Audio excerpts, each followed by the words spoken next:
Hello everyone, I'm Jim Longworth and welcome to another edition of Triad Today. Coming up later on, our infamous roundtable gets together. We'll see what kind of trouble and controversies they get into. But between now and then, some great guests and important information coming your way, including a discussion about the hunger problem in our area. That and much, much more coming your way over the half hour. But first, we turn our attention to scholarships, and many of them being given out by fine organizations, including the one that's represented here today, and a gentleman who's been with us many times before. We applaud his community service work. Next to me, our good friend Corey Phillips, who is Manager of Marketing and Community Relations for Crumley Roberts. Welcome back to the show, sir. Always good to be here. This is a special month. Why? That's right. So November has been denoted as National Scholarship Month. Tends to be the time of year when students turn their eyes to the future and start piling on those applications. All right. Now, at Crumley Roberts, there are lots of different types of scholarships. It's not just one category. I'm going to throw out a couple, because you emailed me about something. I'm going to throw out a couple of phrases and then you explain the difference in that. Sure. The Chairman's Scholarship, what is that for? So this Chairman's Scholarship exists to support high schoolers in North Carolina graduating and heading off to an accredited four-year university. Okay.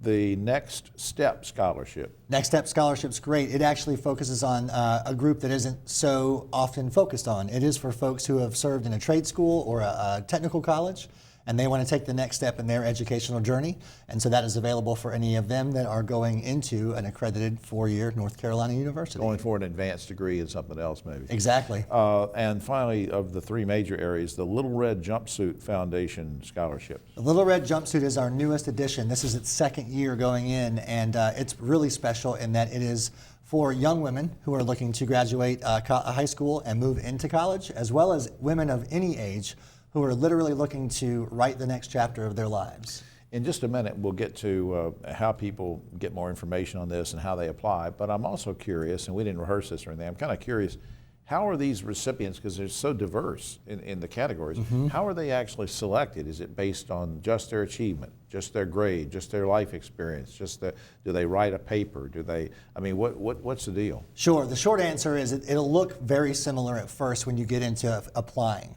But we look for folks who answer one very specific question when it comes down to how it matches with what Crumley Roberts does. And then we get to play a really fun game of asking our community partners to come in, whether it's education sector, corporate sector, or community sector. Those leaders come in and they form our selection team. We host them at a lunch at our facility, but they do all the heavy lifting and debate through these applicants. Right. Now, let's talk about how somebody can actually apply for a scholarship. Is there a certain season for doing this? I know that we talk about that November is a big month for scholarships. Is it only now? Is it next year? I mean, what are we talking about? Sure. So it began November 1st, and it can be found on Crumley Roberts / the Roberts Center section of our website. And the high school and, the Chairman and Next Step scholarships run until the end of January, the 31st. And the Little Red Jumpsuit Foundation Scholarship will go through April 1st. And you know, education is not cheap these days. That's right. The cost of education, I just think this is great. Up on screen now, since Corey, you mentioned the website, crumleyroberts.com, and for the radio listening audience, I'll say it again, crumleyroberts.com. And when you get to that website, you'll see toward the top, there's different categories, and one of them says the Roberts Center, which of course does a lot of great work in the community. And just click that on, and then that'll take you into the scholarship section. Corey, I appreciate all that you're doing in the community and doing the scholarship work. And do you feel, and again, I'm just hitting you this off the cuff, do you feel that these things are making a difference over the years that you've been involved? Without giving too much away about the one essay question we answer, I get to see front line of where the young people's minds are, where their hearts are and focuses are. I think we're going to be okay. For the future. Absolutely. Well, that's good. That's encouraging. Thanks, Corey. Always good to see you. I appreciate it. We'll be right back after this. Today, you know, every once in a while during the year, and we don't do it often enough, we talk about hunger and the hunger problem in this area. Yes, in this area. And a good friend of ours, a good friend of the show, is with me right now to help us through that topic and see what we can do to help in that fight against hunger. Next to me, Eric Aft is CEO. Second Harvest Food Bank in Northwest North Carolina. Welcome to the program again. Jim, thanks. Good to be here. Let's remind everybody, Eric, what the food bank does, what area you cover, how many people you serve, and how the food is distributed. So just give me a litany of that. Sure. Well, the food bank serves a network of partner agencies who are on the ground helping people who are facing hunger or food insecurity in our region. meaning the 18 counties of Northwest North Carolina. We like to say from Boone to Burlington down to Statesville to the Virginia line. And that's 2 million individuals in North Carolina. And unfortunately, over 350,000 of those folks live in poverty. 350,000 are living in poverty. It's a tremendous struggle that many of our fellow North Carolinians face, and that's why it's so important for us to be there for them. And I think people find that surprising sometimes. And I've talked to folks in Winston and Greensboro, and they'll say, well, wait a minute, the economy's pretty good, unemployment's low, the commerce is thriving. What do you mean we have a hunger problem? Who's really affected? Who's in that 350,000? Well, the fact is that there's a lot of jobs that simply don't pay a living wage, and families are trying to piece it together. An interesting stat I always look at is around the number of households that have incomes below $35,000. And in our region, that's 40% of the households have incomes below $35,000. So that just means people are trying to figure it out day in and day out. And that's when they sometimes need help, and that's why we're here. And the job figures would say unemployment's low, but that's misleading in that sense sometimes. It is. I saw an email from you about something recently. It said something about the relationship between hunger and healthcare costs. What did you mean? Well, we know that what we put in our bodies affects our health. And so the fact that food is vital for how much energy we're going to have, as well as issues like heart disease, diabetes, obesity, those types of things. And what we really are seeing is that more and more of a realization of how critical it is to make sure people have access to healthy, nutritious food. Otherwise, it's a burden on individuals because of healthcare costs and healthcare challenges, but also the community as a whole. Because if someone's showing up to the emergency room with a heart ailment that has been created by poor diet, they're going to be burdened with that challenge, but also the rest of us are going to have to face the financial piece of that. Now, you always talk about how there are 3 ways that we can all help in the war against hunger. I'm going to throw out a word, and you give me a brief phrase about it, because it's collect, volunteer, and raise awareness. Start with collect. So collecting food, it's what we do every single day. Out of the food bank, we're moving 38 tons of food. So the fact that we need those donations is vital. So and those donations of food go from your place over to various organizations that then are on the front lines of getting the food to the people. That's exactly right. Volunteer. Well, the lifeblood of what we do is our volunteers. And we literally have the equivalent of 23 full-time employees that make up our volunteer workforce. In other words, we would have to find 23 more people, and we don't have the funds to do that. So getting out there, helping us sort food, get it ready to go out to help people, it's a fantastic team building and a wonderful opportunity. And when you talk about raising awareness, what do you mean? Well, the fact is, as we were talking about earlier, is that hunger is a real issue here.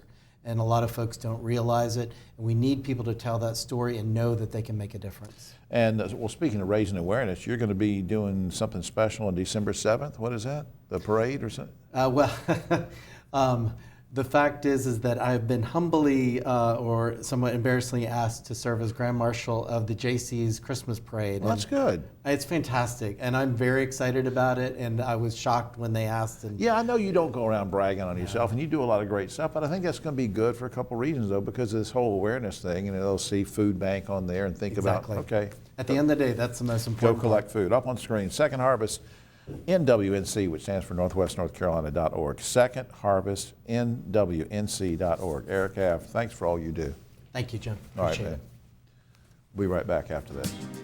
Right now on Triad Today, always glad we can have one of our good folks from Alamance Community College come down and visit with us for a few minutes. And this time we're going to talk to somebody who has about 1 million titles. Next to me is Sherry Singer. She's history professor and department head for social and behavioral science at Alamance Community College. Welcome. How you doing? I'm wonderful. It's great to be here. Good to have you. Let's talk about this innovative kind of outreach that you're engaged in at the college. And it's something that you put in an email to me that said it's called Interactive Traveling Museum Experience. That sounds pretty neat. Now, what is that all about? It is a partnership we've developed with the North Carolina Archives. Back in 2016, we asked if they would bring us a copy of our state's Constitution, the federal Constitution. They brought it, and we had 2,000 students come through our doors. And we followed that up with an exhibit on the 100th anniversary of World War I. So it's a partnership where we work with students to enjoy history. That's great. And the North Carolina Archives, I mean, a lot of times people can't get to there or get to see things, so by you bringing it down there, it gives them more access to it. It's a pretty exciting thing that you're involved in, and the kids, what do they light up when they see these things and it really becomes reality, or what? They do. Most of the students in Alamance County don't go to Raleigh. And then sometimes the archives doesn't bring those documents out into public to be seen. So they come, they're excited. We'll have interactive exhibits. The kids get to do cryptography experiments, decode secret messages. Wow. They get to make things. And then we have interpreters, people dressed up in historic costume. Yeah, I heard you had some reenactors or something like that. Now give me an example of what the kids saw with some reenactors. We had a whole series of men come that work with historic sites to show what the experience would have been for a man in World War I. And so they brought all of their weapons, their mess kits, so the students could play with all of those things, touch those things, and then talk to people who talked in character. How does that, I know this sounds like a stupid question, but how does that enhance learning, do you think? It makes history come alive. It makes it real. It's something they can see. It's something they can touch. It's something they can be a part of. You're doing it, not just reading it. Well, you know, I want to, on the one hand, applaud you for going the extra mile in Alamance Community College, but let me just pick at you for a second. If you're making all this effort, if you're doing this to do something special for the kids, that's a big commitment on your part and on the part of Alamance Community College. What does the college get out of this? I think two things. We foster a partnership with the community. We bring the VFW on campus, the Master Gardeners, so we work with our community partners, but what we also do is focus on recruitment. We're bringing middle schoolers on our campus, and we're showing them that we're more than a classroom, that we're a fun place to be, and I want us to plant that seed that this is a place you can come and a place you can succeed. Maybe for a lot of them, their first experience and exposure to college. Exactly. And we want that for them. We want to be the place they want to come. You have I think you told me earlier that you have a big event coming up in March of next year. What is that? What's that all about? We are partnering again with the Archives and North Carolina Historic Sites, and it is an exhibit called She Changed the World, and it's going to honor the 100th anniversary of suffrage and the women's right to vote. Wow, I was thinking for a minute it was an exhibit about my wife, and but she's changed the world. But now this is a suffrage, and I want kids to learn about this. This is an important thing because women rule the world. You knew that. I know that. Yeah, you knew that. All right, Sherry, you're doing a great job over there. Up on screen, alamancecc.edu is the website, alamancecc.edu.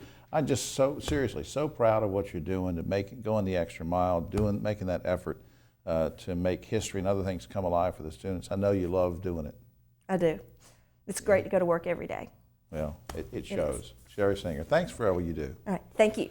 We'll be right back after this. Now we'll try it today, and I always like it when this gentleman can stop by and tell us not only what's coming up at the High Point Theater, but he is Mr. Theater. That's my name for you, is Mr. Theater. Next to me, my good friend Dave Briggs, Director of High Point Theater. Welcome back, sir. Thank you, Jim. Always a pleasure to be here. You know how I like to, I mean, I know we're going to get to the upcoming events. That's very important. We're going to tell people what's going on. But I have one of my people say, Jim, are you going to ask another one of those weird questions? I mean, because I should know these things, but I don't know them. All right, so I'm going to ask this question. You and I have talked about, hey, I might want to buy a ticket or a season ticket for me and my wife or something. But we've never talked about what happens if I want to bring a church group or a Boy Scout group or a Girl Scout group or a civic group or a Rotary Club or something, 10, 12, 15 people. Mm-hmm. Should we go online? Should we call the box office especially? Is there certain things we should do or not do? Yeah, that's a great question because a lot of folks don't know what to do when they've got a group. Now, our group rates start at 10. So if you have a group of 10 or more, the best way to do that is to call the box office because you're going to get a discount that way. You're going to speak to a very friendly person over the phone. They're going to give you 10 seats, hopefully, depending on when they get them in the relationship to when the show is, together. So you might get 5 in one section, 4 or 6 in one section, 4 in another. But generally speaking, we can get 10 people all together. If you get it in ahead of time. Get it in ahead of time. Yeah, the earlier the better, obviously. But by calling the box office is the easiest way to get our group rate. And it starts at 10. And you got a group of 100, that's fine. The other neat thing about the High Point Theater is we've got bus parking. So if somebody has a church bus or a van where they're bringing a whole group of folks, we'll park them I didn't know closer to the theater, right in Okay. the terminal. Yeah. Well, that's neat. I was going to ask you about that, if there's places to park for the big groups. So that's good. And so to sum up, call the box office. Don't Call the just go box online because Don't go online because you're going to pay a convenience fee if you buy online. Okay. And if you call us, there's no convenience fee. I often go to the convenience when I'm at the theater. Well, That's a different okay. That's a different level that's a of different convenience. thing. All right, now let's talk about upcoming. You bring out the worst in All me, right, Dave. that's my job. Yeah, here's all right. Let's talk about upcoming things. I'm going to throw out a name. I want you to tell me quickly about it. Jeff Allen, November 22nd. Jeff Allen, a great comedian. It's his show is called The America I Grew Up In. He's all over YouTube and Dry Bar Comedy. Very, very funny man. If you like James Gregory, if you like clean comedy, you're not going to want to miss Jeff. He's amazing. So anybody, any age can come. Any age, yeah. Below 5 I wouldn't bring them, but above Right. that, I think they'll be okay. On November 23rd, Lee Ritenour. Lee Ritenour is an amazing jazz guitarist, and he's got a phenomenal band behind him. You're not going to want to. You've got to get tickets to see this. If you like smooth jazz, if you love that rhythm guitar, Lee is the best. Now, does he We're play? excited Is it about just him on stage, or has he got? No, he's got a full band with him. So piano, bass, drums, and his keys, and yeah, just going to Okay. be a lot of fun. John Barry on November 24th. John Barry is doing his Christmas concert. Now, this is the 23rd year that he's been out with this tour. This is our second year presenting this concert. Delighted about this. The way he sings "Oh Holy Night," for instance, will give you goosebumps. He'll mix some of his hits from when he was an ACA award winner and a Grammy Award winner, but the Christmas part of the concert is absolutely phenomenal. And that's at 7 o'clock on Sunday the 24th. Okay. I don't want to veer off too fast, but Sure. do any of these people ever sell CDs or anything at the theater? They do. Most of our artists, actually, we have merchandise outside, out in the lobby.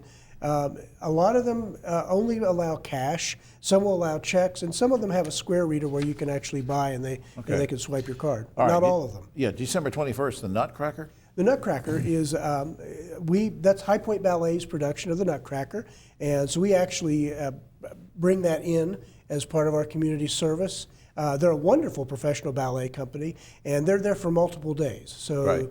they're there Thursday, Friday, Saturday, and I Oh, so it's believe not Sunday. just on December 21st. No, it's not. And very quickly, A Christmas Carol. Christmas Carol is the High Point Community Theater's production, and this is, I think, their fifth year of doing this show. This is more of a Disney version of that. Okay. It's really a lot of fun. Let me also mention, if I can, Theater Art Galleries has an opening for an amazing exhibit which features costumes from Broadway musicals like Hamilton and so on. It's a free event. There'll be beer and wine available there at the theater. Okay. I think it starts at 6 o'clock on the 21st of November. Good deal. I'll Up on pass that screen, Sure. highpointtheater.com. Highpointtheater.com is the website. Call the box office, 887-3001, especially if you have a group, call 887-3001. Dave Briggs, thanks. I understand you're going to stay over for the roundtable. I am. Thank you very All much right. for asking. Dave Briggs. We'll be right back after this. Today, just looking over my copy of Yes Weekly, and I hope you'll pick up your copy. It's free. It's everywhere. I've got a column in there, and you may or may not like it. Speaking of may or may not liking people, on my no, I like all Saw these that guys. coming. No, next to me on my right, but always political left, Ogie Overman, the great broadcaster journalist. Next to him is the High Point University professor, also vice chancellor. Not vice chancellor. Did you take over the That was a nice university? promotion. Wow. Yeah, Don is now taking over the university, and no, he's a vice chairman of the Forsyth County Commissioners, and maybe he's taking over the university too. We don't know. And Dave Briggs, Mr. Theater, we call him. He is the director of High Point Theater. We held him over from the last segment, so appreciate that, guys. All right. Records now show that in 2016, North Carolina Senate Republican leader Phil Berger of Eden purchased a second home with money that had been donated to his campaign. A watchdog group is now complaining. He's going to file some kind of a formal complaint, but Berger says, hey, I got special permission from the elections board to do it. I have several questions, guys. Should Berger be made to sell his house, that second house, give the proceeds back to charity or something? Should he have to repay his campaign? And should the State Board of Elections be investigated for allowing the transaction in the first place? Ogie, your thoughts on all this mess? Well, I got several questions too, Jim. I mean, number one, somebody's got some explaining to do. Something's not adding up. This is a fishy. He had to have known that was a campaign finance violation. Yeah. You have to know that.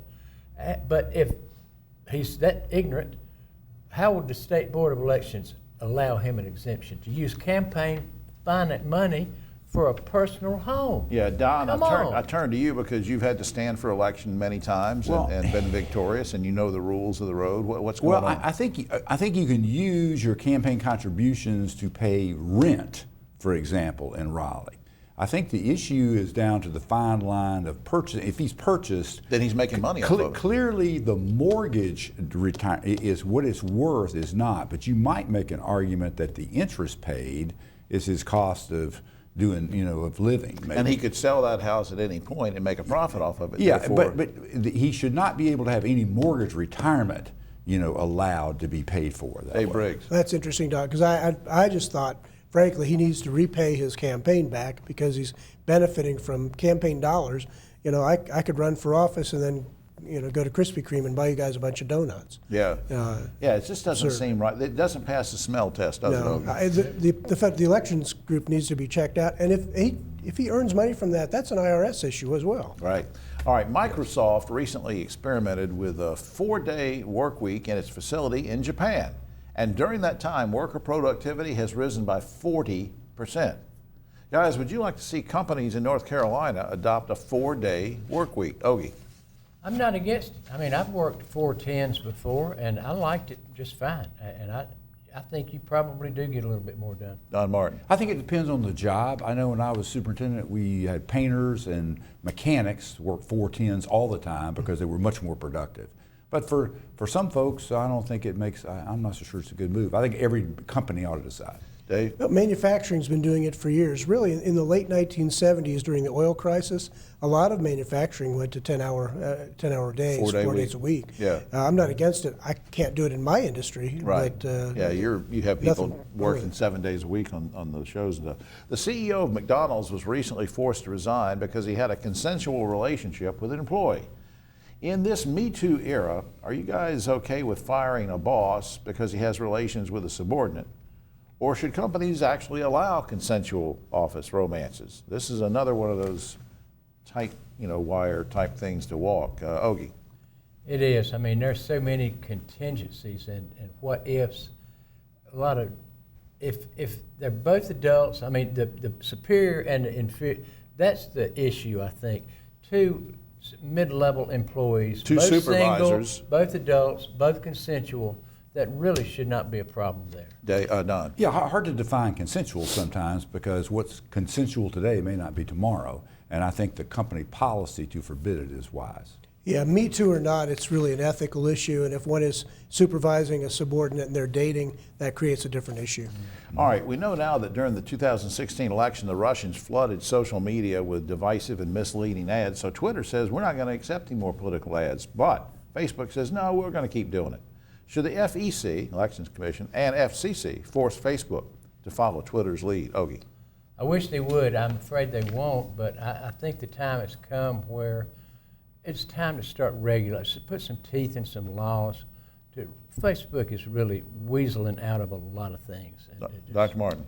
I admire Twitter for taking that stand, and I agree with Ogie that it clearly needs to be that the regulatory authority, the government, extending that is worth an examination. Dave. Well, I think caveat emptor. When you're looking at an ad, you have to kind of take the source for what it is. And it is a buyer beware. If you're seeing an ad and you suddenly buy into that and that's what you do, they have the right to advertise. There's freedom of speech issues. All right, guys, that's food for thought. Now, speaking of food, on the CNN reports that Pringles has just unveiled a special holiday package of chips. This is a real story. The chips taste like turkey, and another box of chips tastes like dressing, another one cranberry sauce and other foods. And they say so you don't have to cook at Thanksgiving. You can just put out these different food-flavored chips.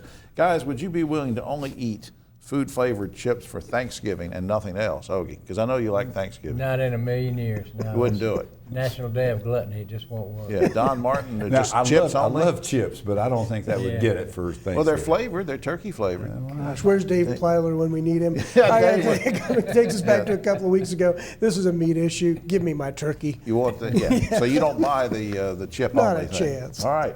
Thanks, guys. I appreciate it. That's all the time we have. Oh, except for this.